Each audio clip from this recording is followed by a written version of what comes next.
Assalomu alaykum aziz yurtdoshlar. Bugun men juda muhim mavzuni tushuntirib beraman. Pensiya to'lash tartibidagi o'zgarishlar. Bu masala faqat hozir pensiya olayotganlarga emas, ertaga pensiyaga chiqadiganlarga, ota-onasiga pensiya olib berayotgan farzandlarga, boquvchisini yo'qotgan oilalarga, nogironligi bo'yicha pensiya oluvchilarga ham bevosita tegishli. Shuning uchun bu videoni oxirigacha ko'rishingiz juda muhim. Chunki bitta noto'g'ri tushuncha, bitta hujjatni vaqtida topshirmaslik yoki to'lov usulini e'tiborsiz qoldirish natijasida odam o'z vaqtida pulini ololmay qolishi mumkin. Men bugun sizga masalani oddiy tilda, ortiqcha murakkab atamalarsiz tushuntiraman. Avval tartib qanday edi? Endi nimalar o'zgarmoqda? Kimlar xavotir olishi kerak? Kimlar uchun esa hech qanday muammo yo'q? Qanday xatolardan ehtiyot bo'lish kerak va eng muhimi, siz hozir aniq nima qilishingiz kerak? Agar sizga shunday amaliy va tushunarli ma'lumotlar kerak bo'lsa, hozirroq kanalga obuna bo'ling, video like bosing va yaqinlaringizga yuboring. Chunki pensiya masalasida xabardorlik juda katta ahamiyatga ega. Avvalo, men asosiy narsani aniq qilib aytaman. Pensiya tizimida to'lov tartibi to'g'ri, shaffof, nazorat qilinadigan va elektron shaklga o'tib bormoqda. Ya'ni davlat pensiya puli kimga, qachon, qaysi usulda va qanday asosda berilayotganini aniq ko'rib turishi kerak. Bu o'zgarishlarning maqsadi oddiy: pensiya kechikmasligi, ortiqcha yugur-yugur kamayishi, to'g'ri to'lovlar oldi olinishi va har bir fuqaro o'z pulini qonuniy tartibda olishi. Oldin ko'p joylarda pensiyani olish tartibi ko'proq odatga asoslangan edi. Kimdir naqd pul ko'rinishida olardi, kimdir pochta orqali kutardi, kimdir bank kartasiga o'tkazishni tanlagan, kimdir esa ishonchnoma orqali farzandi yoki qarindoshi orqali olardi. Amaliyotda shunday holatlar ko'p uchrardi. Pensioner o'z bankka bora olmaydi, farzandi boshqa tumanda yashaydi. Hujjat muddati tugagan bo'ladi, lekin oila buni bilmaydi. Natijada to'lov vaqtincha to'xtab qoladi yoki odamlar pensiya kamayib ketdi deb xavotirga tushadi. Endi esa asosiy e'tibor to'lov usulini aniqlashtirishga, pensionerning shaxsiy ma'lumotlarini yangilashga, bank kartasi, pasport yoki ID karta, yashash manzili, ishonchnoma va boshqa hujjatlarning to'g'ri bo'lishiga qaratilmoqda. Men ko'p murojaatlarda bitta narsani ko'raman. Odamlar pensiya miqdori o'zgardi deb o'ylaydi. Aslida esa to'lov tartibi yoki hujjatlarda muammo bo'lgan bo'ladi.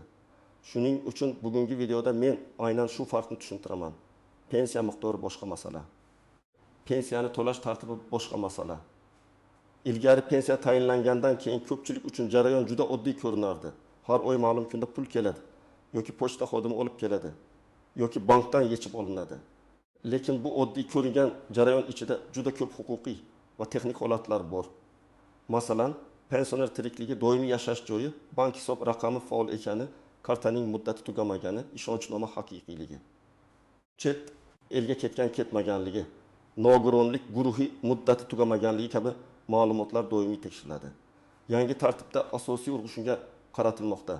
Pensiya to'lovlari imkon qadar aniq ma'lumotlar asosida, elektron bazalar orqali va pensionerning tanlagan to'lov usuliga muvofiq amalga oshiriladi. Agar siz pensiyani bank kartasiga olayotgan bo'lsangiz, karta faol bo'lishi, hisob raqami yopilmagan bo'lishi, ism, familiya hujjatlaridagidek mos kelishi kerak. Agar siz naqd shaklida yoki yetkazib berish orqali olayotgan bo'lsangiz, yashash manzilingiz to'g'ri ko'rsatilgan bo'lishi kerak. Agar sizning nomingizdan boshqa odam olayotgan bo'lsa, ishonchnoma muddati va mazmuni qonuniy bo'lishi shart. Masalan, oddiy vaziyatni olaylik. Toshkent viloyatida yashaydigan 68 yoshli onaxon pensiyasini yillar davomida pochta orqali naqd olib kelgan. Keyin farzandlari unga bank kartasi ochib beradi. Lekin pensiya jamg'armasiga to'lov usulini o'zgartirish bo'yicha ariza berilmaydi yoki bank rekvizitlari noto'g'ri kiritiladi. Onaxon kutadi, pul kelmaydi. Oila esa pensiya to'xtatildi deb o'ylaydi. Aslida masala shundaki, to'lov yo'nalishi to'g'ri rasmiylashtirilmagan. Bunday holatda pensioner yoki uning qonuniy vakili tuman pensiya jamg'armasiga murojaat qilib, to'lov usulini aniqlashtirish kerak. Yana bir misol. 2 yoshli otaxon pensiyasini bank kartasiga oladi. Kartaning muddati 2024 yil dekabrda tugagan, lekin otaxon buni sezmagan. Yanvar oyida pensiya hisobga o'tkazilgan bo'lishi mumkin, ammo karta orqali yechib olishda muammo chiqadi. Odamlar buni davlat pul bermadi deb tushunadi. Aslida hisob raqami va karta tushunchasi farq qiladi. ba'zan hisob faol bo'ladi. Karta esa yangilanishi kerak bo'ladi. Shuning uchun bankka borib, kartani yangilash yoki yangi karta olish kerak. Birinchi navbatda yoshi katta, o'zi mustaqil harakatlana olmaydigan pensionerlar va ularning farzandlari juda e'tiborli bo'lishi kerak. Chunki ko'p muammolar aynan aloqa yetishmasligidan kelib chiqadi. Ona yoki ota pensiya qachon tushishini biladi, lekin karta muddati, ishonchnoma muddati, telefon raqami bazada yangilanganmi, manzil o'zgarganmi, bularni bilmasligi mumkin. Farzandlar esa faqat pul kechiksa harakat qiladi. Men tavsiya qilaman, har bir oila ota-onasining pensiya hujjatlarini yilga kamida bir marta ko'rib chiqsin. Ikkinchi guruh nogironlik pensiyasi yoki nafaqasini olayotgan fuqarolar. Bu yerda yana bir muhim jihat bor. Ayrim nogironlik guruhlari muddatsiz belgilanadi, ayrimlari esa ma'lum muddatga belgilanadi.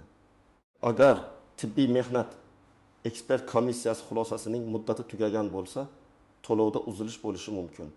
Masalan, fuqaro ikki guruh nogironligi bo'yicha pensiya oladi.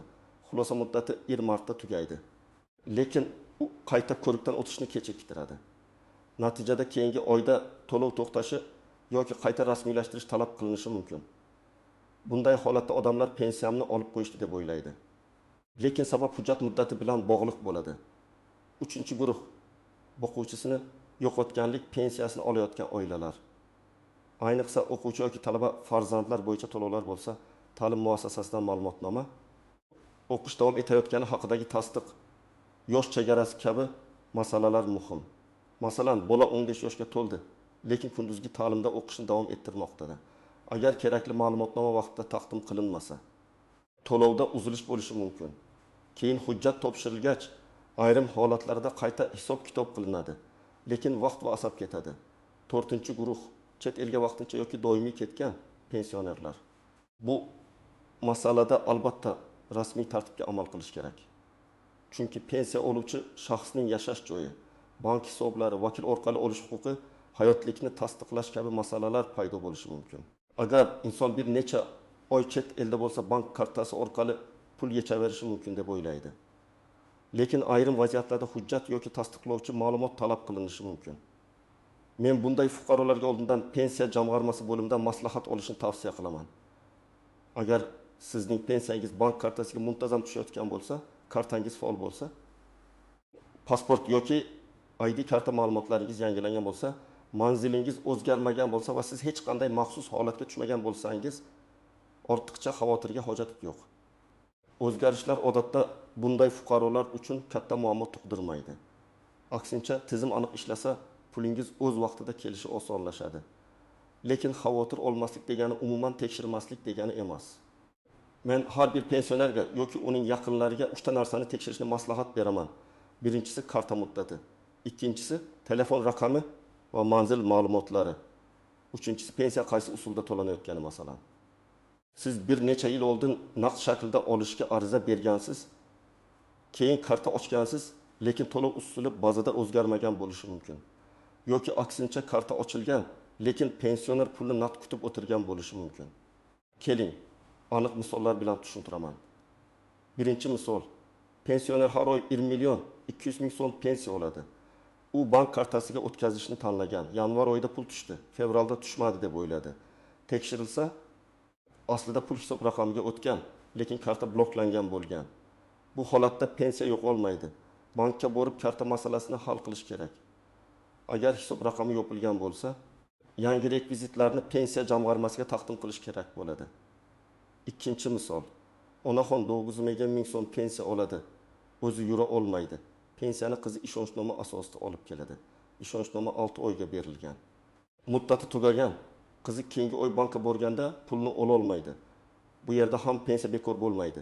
Lekin vakil orqali olish huquqi vaqtincha ishlamaydi. Yangi ishonchnoma rasmiylashtiriladi yoki pensionerning o'zi to'lov usulini o'zgartirish bo'yicha ariza beradi. Uchinchi misol, boquvchisini yo'qotgan oila har oy farzand uchun 700 ming so'm oladi. Farzand bo'yindagi yoshga to'ldi va kollej yoki universitetda kunduzgi o'qishga kirdi. Agar o'qish haqidagi ma'lumotnoma taqdim qilinmasa, tizim yosh chegarasi bo'yicha to'lovni to'xtatishi mumkin. Oila keyin hujjat olib keladi. Lekin bu jarayon bir necha kun yoki hafta vaqt oladi. Shuning uchun bunday yoshga yaqinlashayotgan bolalar bo'yicha hujjatlar oldindan tayyorlanishi kerak. 4-misol, otaxon 1.800.000 so'm pensiya oladi. Lekin doimiy yashash manzilini boshqa tumanga ko'chirgan. Eski manzil bo'yicha ma'lumotlar bazada qolgan. Agar pensiya yetkazib berish hududiy nazorat bilan bog'liq masala chiqsa, chalkashlik bo'lishi mumkin. Shuning uchun ko'chib o'tgandan keyin faqat mahallaga yoki kadastrga emas, pensiya bo'limiga ham ma'lumotni aniqlashtirish kerak. Endi ko'pchilik e'tibor bermaydigan nozik masalalarga o'tamiz. Birinchi nozik jihat. Pensiya kechikdi degani har doim ham pensiya to'xtadi degani emas. Bank tizimida texnik uzilish bo'lishi mumkin. Dam olish kunlari ta'sir qilishi mumkin. Karta bilan bog'liq cheklov bo'lishi mumkin. Yoki to'lov jadvali hududlar bo'yicha farq qilishi mumkin. Shuning uchun birinchi kuniyoq vahima qilish emas. Avval bank ilovasi, bankomat, bank filiali yoki pensiya jamg'armasi orqali holatni tekshirish kerak. Ikkinchi nozik jihat, ishonchnoma masalasi. Ko'p odamlar bir marta ishonchnoma qildik, endi doim ishlaydi deb o'ylaydi. Aslida ishonchnomaning muddati, kimga berilgani, qanday vakolatlar yozilgani muhim. Faqat hujjatlarni topshirish vakolati bergan bo'lsa, pul olish vakolati bo'lmasligi mumkin. Yoki bankda amal qilishi uchun aniq moliyaviy vakolatlar yozilishi kerak bo'ladi. Shuning uchun ishonchnoma rasmiylashtirganda notariusga vaziyatni to'liq tushuntirish kerak. Pensiya olish, ariza berish, bankda hisob ochish, kartani olish, ma'lumotnoma olish kabi vakolatlar kerakmi? Barchasi aniq yozilishi lozim. Uchinchi nozik jihat, ortiqcha to'lov va qaytarish masalasi. Agar fuqaro pensiya olish huquqiga ta'sir qiladigan holatni vaqtida bildirmasa, masalan, o'qish tugagan, nogironlik muddati tugagan, oluvchi vafot etgan, lekin oila pulni yetishda davom etgan bo'lsa, keyinchalik bu summa ortiqcha to'lov deb hisoblanishi va qaytarish talab qilinishi mumkin. Men buni alohida ta'kidlayman. Pensiya puli davlat tomonidan aniq asos bilan to'lanadi. Agar asos tugasa, bu haqda vaqtda xabar berish kerak. 4-nozik jihat, familiya, ism yoki hujjat almashganda ma'lumotlar mosligi. Masalan, ayol kishi turmush qurgandan keyin familiyasini o'zgartirgan, lekin bankdagi ma'lumot eski, pensiya jamg'armasidagi ma'lumot yangi bo'lishi mumkin, yoki pasport ID kartaga almashtirilgan. Lekin ayrim bazalarda eski seriya va raqam qolgan bo'lishi mumkin. Bunday mos kelmasliklar to'lovda texnik muammolar keltirib chiqaradi. Shuning uchun hujjat almashganda bank va pensiya organlaridagi ma'lumotlarni ham yangilash zarur. 5-nozik jihat, pensionerning vafotidan keyingi to'lovlar. Bu juda nozik, lekin muhim mavzu. Oila a'zolari vafot holatini tegishli organlar orqali rasmiylashtirish kerak. Daf puli olinmay qolgan pensiya, meros bilan bog'liq masalalar alohida tartibda ko'rib chiqiladi. Lekin vafot etgan shaxs nomidagi kartadan pul yechish keyinchalik huquqiy muammo keltirib chiqarishi mumkin. Shu sababli bunday vaziyatda eng to'g'ri yo'l FHD orqali hujjatlarni rasmiylashtirish, keyin pensiya jamg'armasiga murojaat qilish. Endi eng kerakli qismga kelamiz. Siz hozir nima qilishingiz kerak? Men buni oddiy tartibda tushuntiraman. Birinchi qadam, pensiya oluvchining asosiy hujjatlarini tekshiring. Pasport yoki ID karta amal qiladimi? Familiya va ism to'g'ri yozilganmi? Tug'ilgan sana mosmi? Yashash manzili amaldagi manzil bilan bir xilmi? Agar biror narsa o'zgargan bo'lsa, uni rasmiy bazalarda yangilash kerak. Ikkinchi qadam, to'lov usulini aniqlang. Pensiya bank kartasiga tushyaptimi? Pochta orqali kelyaptimi? Naqd berilyaptimi? Yoki vakil orqali olinyaptimi? Bu savolga aniq javob bo'lishi kerak. Ba'zan oila ichida ham hech kim aniq bilmaydi. Ona bank kartasiga tushadi deb o'ylaydi. Farzand pochta kutadi. Aslida esa eski hisob raqamga o'tgan bo'ladi. Bunday bo'lmasligi uchun pensiya jamg'armasining tuman bo'limiga borib yoki rasmiy aloqa kanallari orqali to'lov usulini tekshirish kerak. 3-qadam, bank kartasini tekshiring. Karta muddati tugamaganmi? Karta bloklanmaganmi? PIN kod bilan muammo yo'qmi? SMS xabarnoma ulanganmi? Bank ilovasida hisob ko'rinadimi? Agar pensioner texnologiyadan foydalanmasa, farzandlar yordam berishi kerak. Lekin bunda ehtiyot bo'ling. Karta va PIN kodni begona odamga bermang. Pulni yechishda faqat ishonchli oila a'zosi yordam bersin. 4-qadam, agar pensiyani boshqa odam oladigan bo'lsa, ishonchnomani tekshiring. Muddati qachon tugaydi? Vakolatlar yetarlimi? Notarial tartibda rasmiylashtirilganmi? Agar pensioni yura olmasa, notariusni uyga chaqirish imkoniyatlari haqida so'rash mumkin. Ayrim hollarda mahalla. tibbiy ma'lumotnoma yoki boshqa tasdiqlar kerak bo'lishi mumkin. Muhimi, hammasi qonuniy yo'l bilan qilinsin. 5-qadam, maxsus holatlar bo'yicha oldindan harakat qiling. Nogironlik muddati tugashiga 1 oy qolgan bo'lsa, qayta ko'rik masalasini kechiktirmang. Farzand o'g'lingdek yoshga yaqinlashayotgan bo'lsa va o'qishni davom ettirsa, ta'lim muassasasidan ma'lumotnoma tayyorlang. Chet elga uzoq muddat ketayotgan bo'lsangiz, pensiya olish tartibi bo'yicha oldindan maslahat oling. Manzil o'zgarsa tegishli organlarga xabar bering. 6-qadam, ariza yozishda aniq yozing.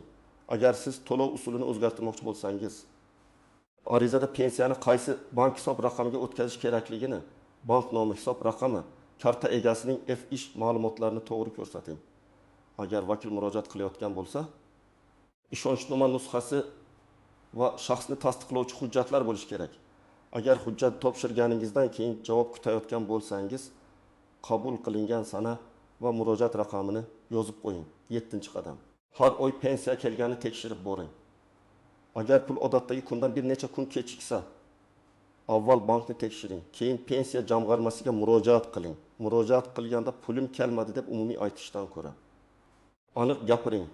Qaysi oy uchun, qaysi bankka, qaysi hisobga oldin qachon tushgan, hozir qanday xabar chiqyapti. Aniq ma'lumot bo'lsa, muammoni topish osonlashadi.